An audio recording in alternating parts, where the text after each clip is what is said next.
Hey, so day 2! We're only on day 2 and I'm already getting a little bit insane. Same hoodie again. 3 videos in a row and I'm storing the same hoodie. And we're also in a different location this time. I hope you appreciate the fact that I actually managed to move for you. We're on my bed right now, which is a lot more comfortable.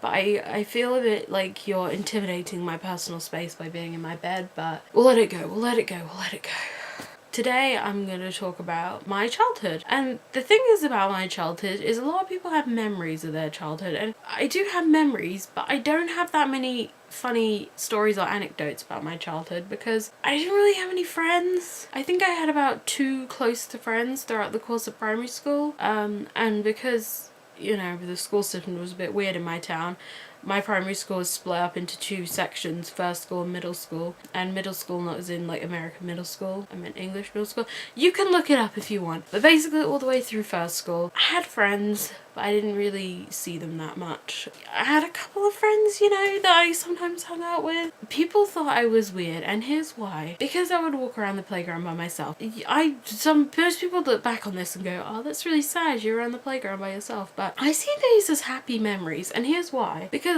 I was not just walking around the playground by myself because I was lonely. That was out of choice. I could have easily just gone in and joined in with someone's game of Bulldog or something, but I didn't. What I decided to do was just to walk around the playground by myself. And here's why. Because I was making up stories. That's the true meaning behind it. I was making up stories in my head. I was making up books and films and all sorts of things which I wanted to make. And the best part of it is I can remember a lot of those stories. Even now, I've never written them down before, but they're still all in my head. And I just think that shows how amazing your brain is, that you can just remember really complex stories that you made up when you were a child. And I probably should write them down because I'm worried that these memories will like fade away, but that was like nearly 10 years ago and I can still remember all of the stories. The main stories that I made up were based around these 2 characters called Anna and Chelsea, and I thought I made up the name Anna and I was really proud of myself, but then my mum was like, no, that's just a general name that people use, and that upset me.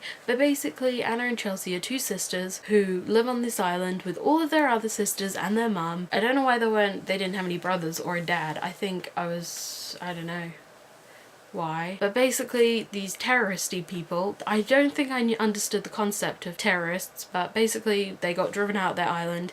They had to escape on a boat.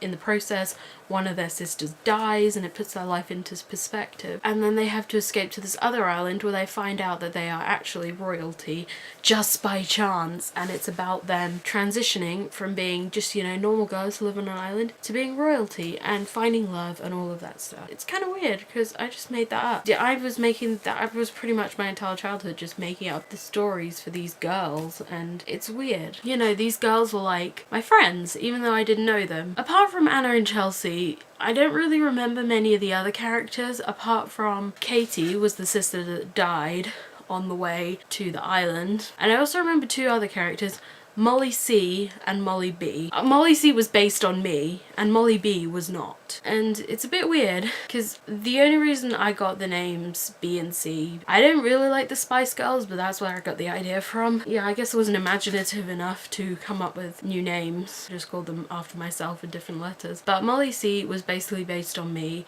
Well, what I would like to be, really. She was kind of a bit weird, she was a bit quirky, she was always making people laugh, and she was the one who didn't take things too seriously. Molly B, however, was the complete opposite. She, you know, she was very sad when Katie went. She was very emotional. She went through a lot. She nearly died at one point, I think. Yeah, she nearly died. Like, they were the 2 sisters who were the closest, and, you know, Molly C was just like always so lighthearted about everything, and that really helped Molly B. But Molly B did help Molly C kind of become more grounded and just say, right, this is the reality of the situation. I don't know how I came up with that when I was about 7, but I did.